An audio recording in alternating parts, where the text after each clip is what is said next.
Good afternoon. My name is Nathaniel Osgood. Today we're going to be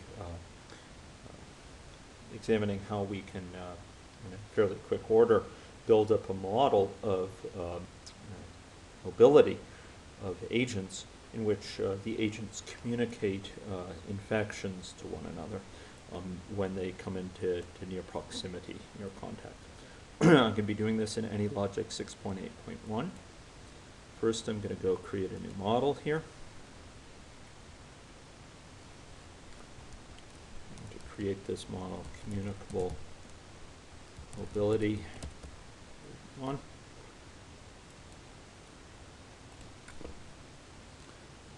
Now, having created that model, I need to add an agent class to it.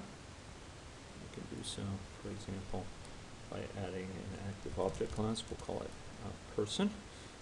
Without privileging that it has to be a human agent. So I'll select that they're an agent, changing their icon there. We're going to make sure person is open here.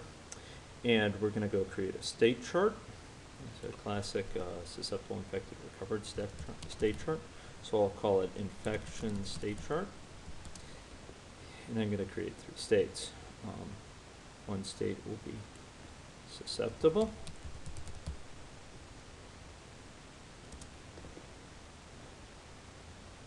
Another state will be recovered.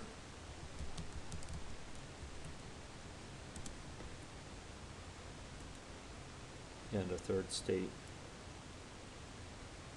excuse me, what am I doing? Infectious and then recovered. Okay.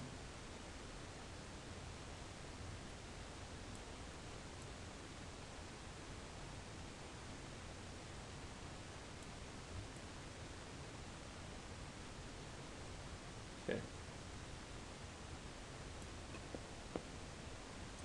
They're going to create a set of transitions. So a given person will be in one of these 3 states. In general, we could have multiple state charts here in AnyLogic, but we're going to keep it simple and have one. So I'm going to create a infection transition, which is going to be triggered by a message. And we are going to have, moreover, a recovery transition.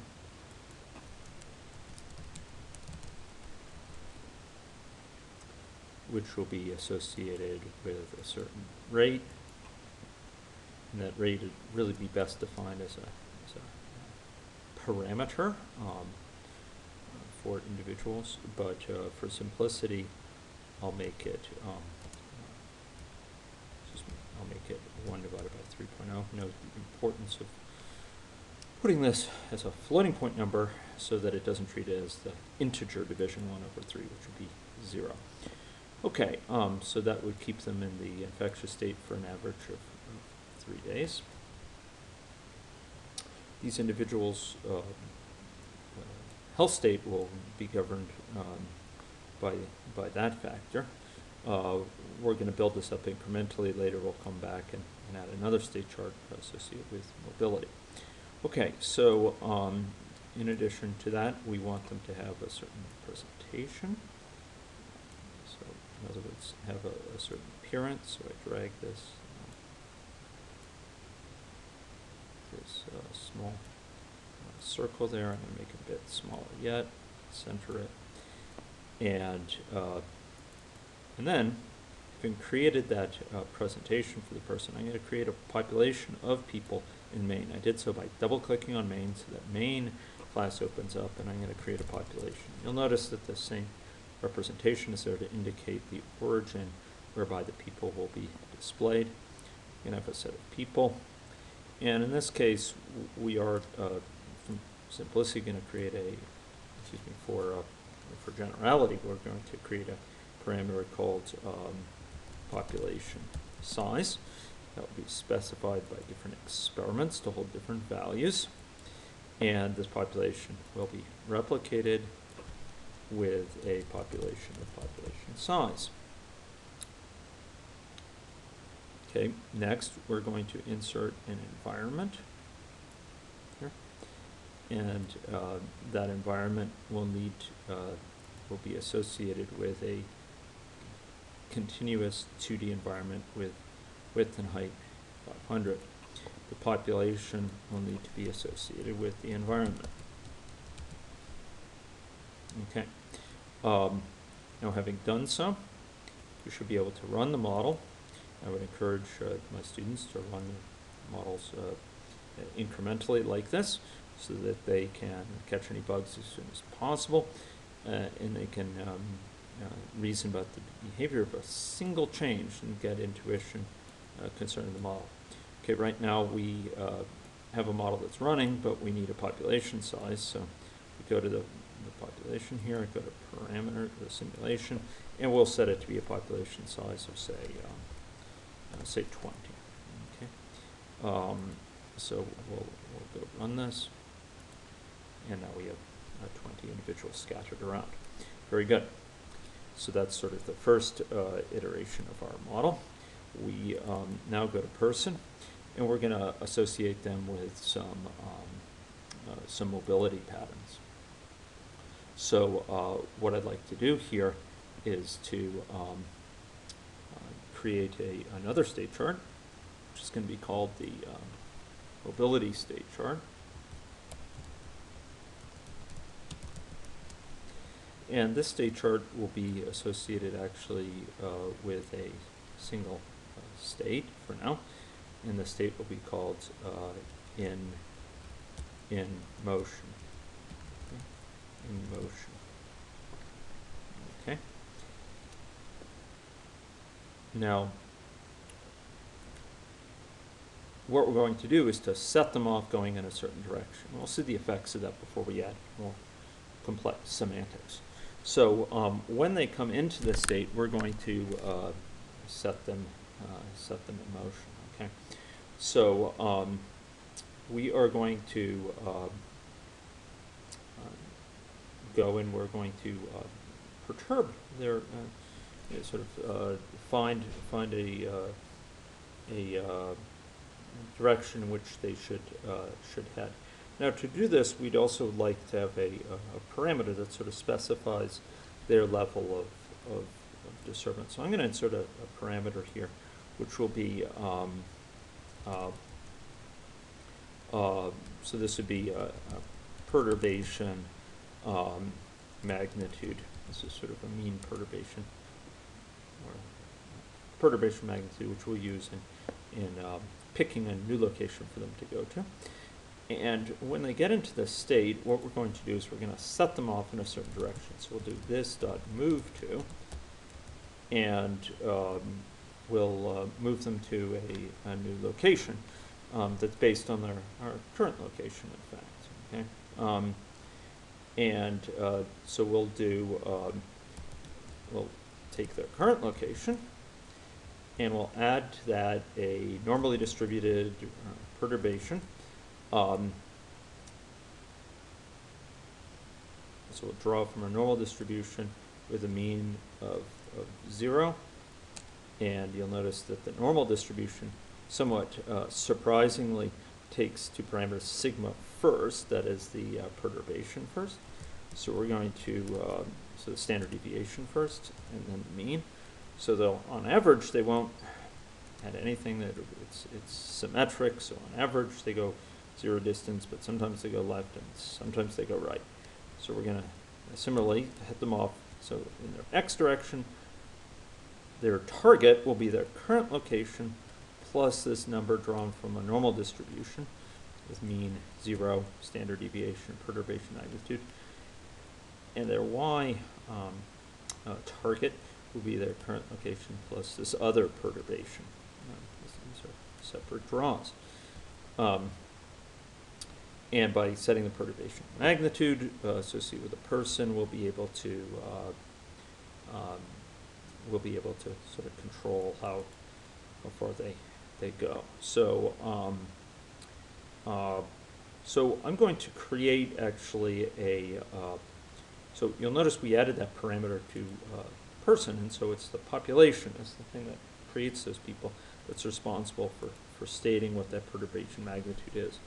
For now, I'm just going to associate it with, I'll give it a quite large value so you can actually see the the results quite vividly. I'm going to right click here and run the scenario. So we'll actually run the model, and we see these objects moving around. But if we speed this up, we'll notice that they all sort of shuffle and can assume a new position.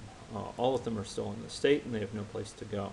So they entered it, they moved when they entered it, but they had no place to go. So what we're going to do is we're going to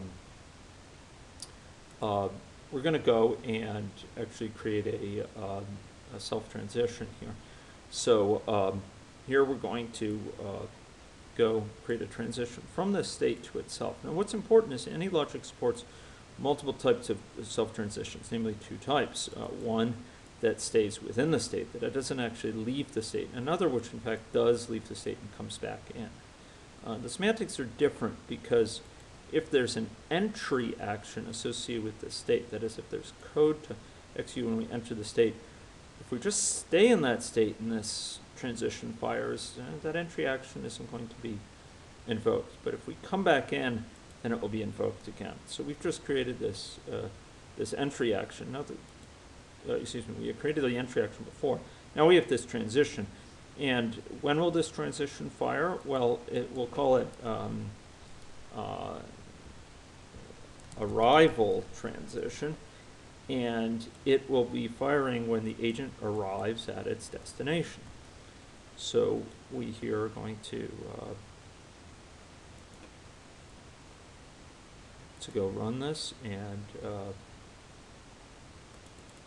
what we'll notice is that the agents now move around. They engage in a sort of Brownian motion. Okay, so the agents are sort of coming in here.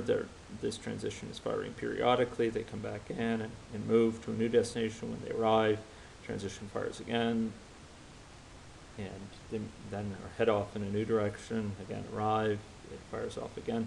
So they live this sort of frenetic life of which is leading them to become ever more broad and diffuse across the screen here. Okay, so that's good. How can we cross these two state charts? Here's one capturing their mobility on the one hand, and one capturing their infection status. Well, first of all, let's elaborate this a little bit. So what I would suggest is that we go and we label the color here. I'm going to illustrate one way to do this, but it's not a particularly privileged way, and it reflects the fact that I'm not anticipating evolving this. Personally, I prefer doing this, if this were a real case, I prefer doing it with a function that returns the appropriate color based on the state that they're in. That would allow it to be one place where it's changed. But I'm going to create a variable called color. It will be of type color, and its initial value will be black. Okay. And when they enter a susceptible state, color will turn green. Notice the semicolon because this is a statement or telling it to do something. It's not really computing a value. Infectious, they're going to be red, and recovered, they're going to be gray. So now we have these three states. Now if we run this model, we will see that, excuse me, we need to do one other thing. We need to make that operationalized. So if we go to this presentation, we go to dynamic, we can set their fill color to depend on that variable color. You'll notice, I didn't emphasize it before, but that variable's of type color with a capital C. The distinction is this is the class. This describes colorness. This is the so-called class that characterizes what colorness means in this model. And this particular variable is a specific color that happens to obtain in this case. So let's go run this thing. We'll see something that has changed, but it hasn't changed with the full richness that we'd like. Specifically, we have all these green states, and we could go and evolve this, but we won't see any single red state. Why not? Well, first of all, we haven't had anyone get infected, and second of all, we haven't had any spread of infection. So, folks, let's do that. So how are we going to start someone infected? Well, let's go to send a random person infection message. So it turns out if we go to main, we could ask environment dot deliver to random. We'll send a message infected to a random person. And you recall within that population, within that maintained by that environment, you'll recall here that this transition here, so-called message transition. So when a person receives that, they will, in fact, become recovered. So I'm going to run this here, and you'll notice there's our distinguished one person, but they, alas, have already recovered. It's looking to me like their infectious state is far too short. So I'm going to, in fact, go back to their infectious, and I apologize about this. I wasn't planning this out quite well, but in this infectious case, first of all, I'm going to make sure it's spelled correctly. But more to the point, in this recovery state, I'm going to make it so they stay an average of 100 time units infected, once infected. So what we should see is that individual actually remaining infected for a much longer period of time. And that will afford us the chance to see other types of agents get infected as well. Okay. Okay. So that's good. Now let's suppose we want to have transmission of infection. Well, how is that infection transmission going to occur? Well, we could have it occur in a number of different ways, but one of the ways is that if an agent is infectious, that periodically, while it's infectious, a certain number of times per time unit, notice this is a self-transition that does not leave the state. This other one actually left the state, came back in. This one stays within the state. This will be called transmission transition. There's a consonant ring to it. And it's going to go off at a certain rate. So while a person's infectious, a rate of 1 time per time unit. Maybe we'll do it a little bit faster than that. Maybe we'll do it 5 times per time unit. They are going to infect a nearby person if that person overlaps with them. If they lie, if the other person's center lies within a distance that's such that that they actually overlap. Okay. So how are we going to assess that? Well, first of all, we have to know something about this this small oval that denotes them. We want to consider how big that oval is in particular. Unfortunately, we can do that programmatically here. You notice that associated with a person in the presentation area, there is this oval, and we'll make use of that oval's properties in this formula. So what we could ask is, first of all, in the action, we first want to get the nearest neighbor. So we want to have a go get in another person, and we'd like to do this dot get nearest agent, and you'll notice that get nearest agent returns an agent, in fact.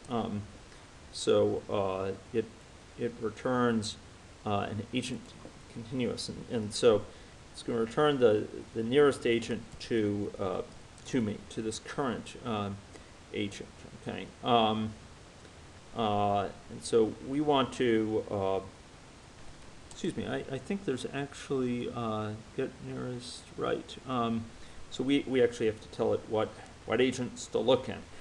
So we have to tell it about all agents. This, and to refer to other agents, well, we're going to have to tell it about all agents in the population. How are we going to remind us? Where did the agents live? Where, if we want to get a reference to other agents, well, it turns out the agents live in Maine. That's sort of the stage on which they strut. So we have this population of agents who live in Maine. So if we get a person and we want to refer to those other agents, we can say, okay, first of all, I have to get a reference to main, so I have to ask, hey, get my reference to main. So I'm going to ask myself, hey, where's my associated main object? When I'm running, I'm a particular person in this population, and each of those people are associated with a reference to main. So if we call this .get main, this is referring to me, and I could say, hey, get a reference to my main object, and then I can ask that main object, hey,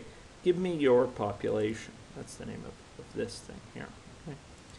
Okay, okay, so we're going to get this nearest agent, and we're going to treat this as a, we could just treat it as, you notice it returned an agent continuous, so we could say it returns an agent continuous, or we could say it returns a person. But if we say it's a person, we're saying, hey, we know that, you know, models in general might have many types of agents: deer, moose, doctors, nurses, patients, etc. In this particular case, we know the nearest agent is the only type of agent that's in our model, namely a person. Any logic isn't sort of smart enough to realize that, but we'll say, you know, P, and we'll call it a P nearest. So it's the nearest person. And we could say, okay, if we lie within our distance of each other, so we can ask if this dot get distance, and you notice there's a bunch of them, bunch of these possibilities. Returns the distance from one agent to the other here. So we can ask the distance between ourselves, and so this is our coordinates. How do I know to put that in? Well, you'll notice get distance, x and y, and then x1. Right? So x1, y1, that's the x and y coordinates of the first set of coordinates, x1 and y1, and it's getting the distance from x2 and y2. So here we're going to then give it p nearest. The nearest persons get x, and the nearest persons get y. Okay? Okay. And, okay, so what distance should we ask if we're less than? Well, we could ask if we're less than oval dot, and let's see what oval provides. Does it provide a radius, or we'd have to ask oval dot, who are we asking? We're asking this, we can ask for get group.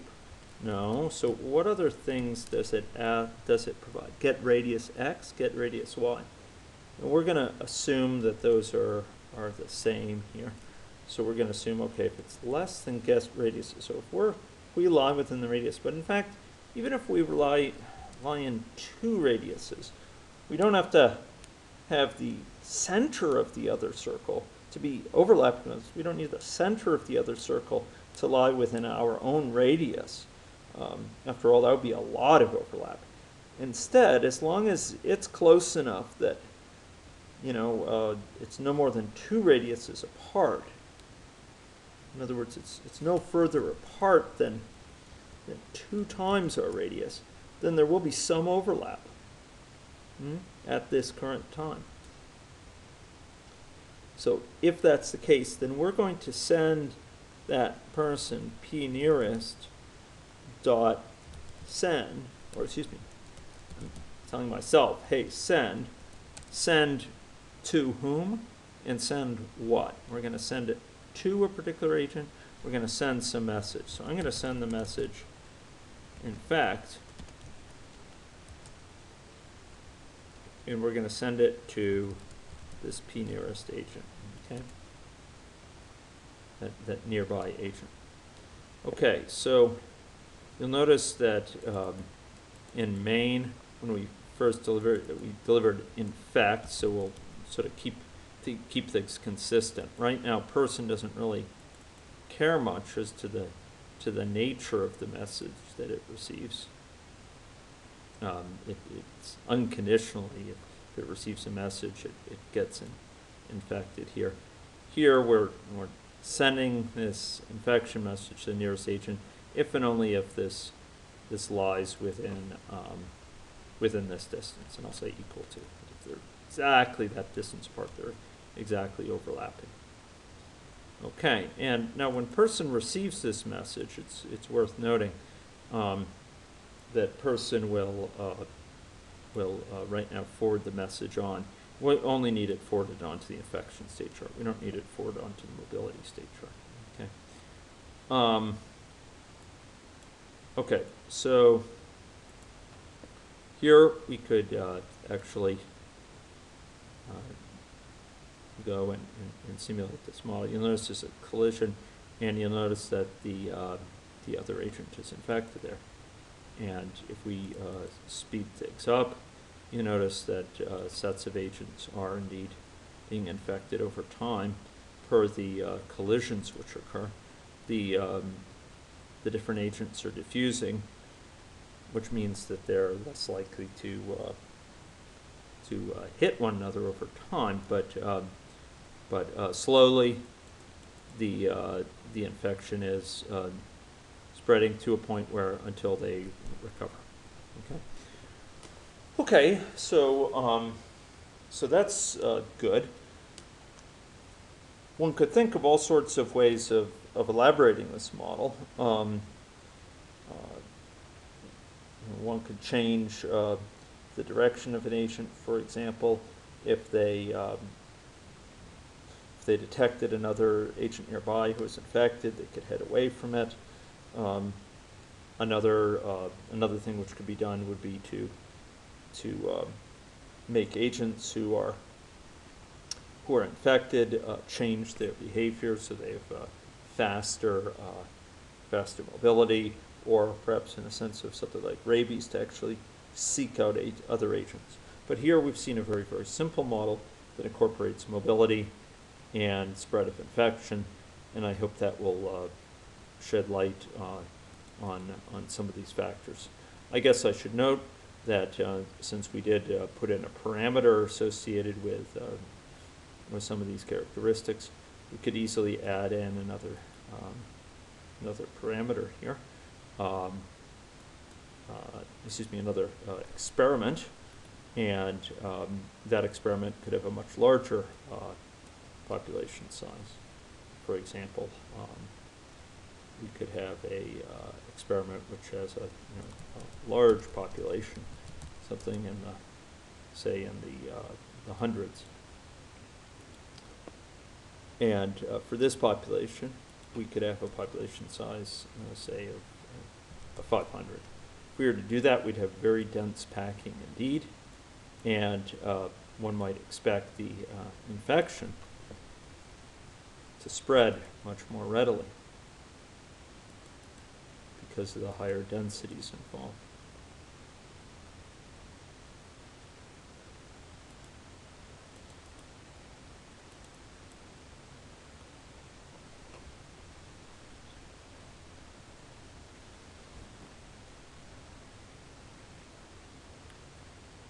You'll notice that there's indeed a very, very large fraction of this population that's in fact been infected. Not singularly everyone, but a very large fraction indeed. Okay, another thing we might want to do as part of this model would be to add in features which characterize something about the prevalence of infection in the population. How many people, for example, are currently infected? So one thing we could do is we could add to the population a statistic which would count the number of people infected. So I'm going to say count infective, okay? And here it's going to count the number of people who are in the infectious state chart, okay? In this infectious state. So within this population, we might, for example, count up the number that satisfy this certain criterion. So for that person, you'll notice that it's hinted that that we can use item to refer to the current item. So I'm going to say item dot infection state chart. I'm going to ask its infection state chart dot is state active, and give it the name of the state. It's the person dot infectious. It's infectiousness with respect to the person. Okay, and if we were to run this model now, what we would find is that there's a bug here. So I should have said infection state chart. I'm sorry.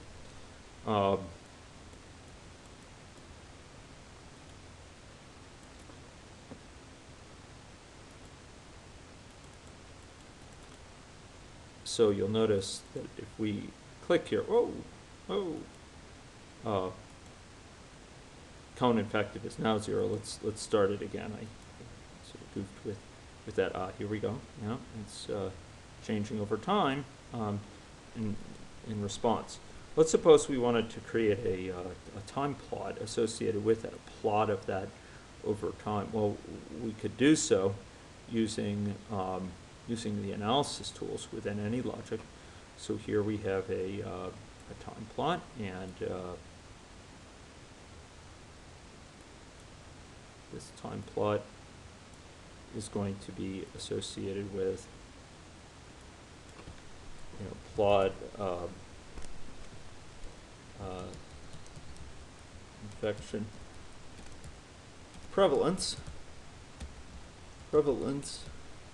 I'm going to add in a data item here, and the data item I'm going to add in is population dot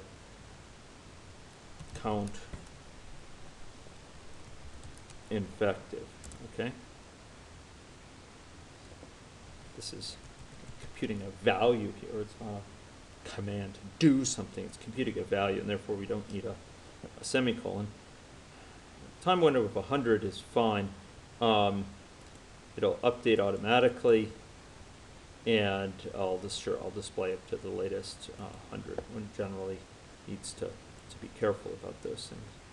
So here, unfortunately, this state chart is kind of occluding our view here, but you'll notice that now it's scrolled away. Okay, so maybe we want to change it so that this doesn't run forever. So we can go to model time. Okay, well, excuse me.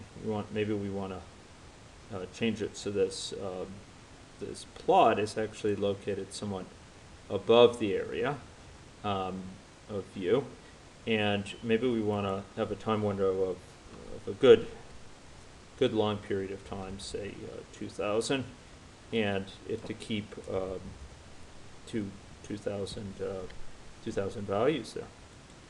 So we could run it out, and you'll notice that up here is the chart of the number of people infected. Similarly, if we were to have a large population, we could go and run that.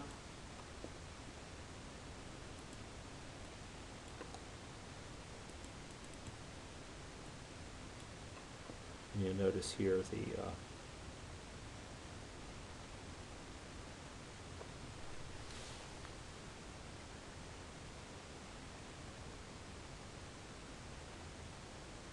presentation of the number of people effective over time. It's a much more computationally demanding simulation. You notice about half of those are currently infected, and its current time constant is largely driven in this case now, given the fact there's quite few susceptibles around. Its time constant is largely driven by the timing associated with recovery. And you'll notice that classic exponential curve, since it's a rate of recovery. Notice they're going faster and faster because there's actually a lot fewer events to handle once they're recovered. Why? Well, they're not sending these infection events. Okay, so we've just seen how we could perform some reporting here. Now we can put together multiple different scenarios. So thank you very much. I hope you found this useful, and I wish you the best in your work with agent-based modeling in AnyLogic.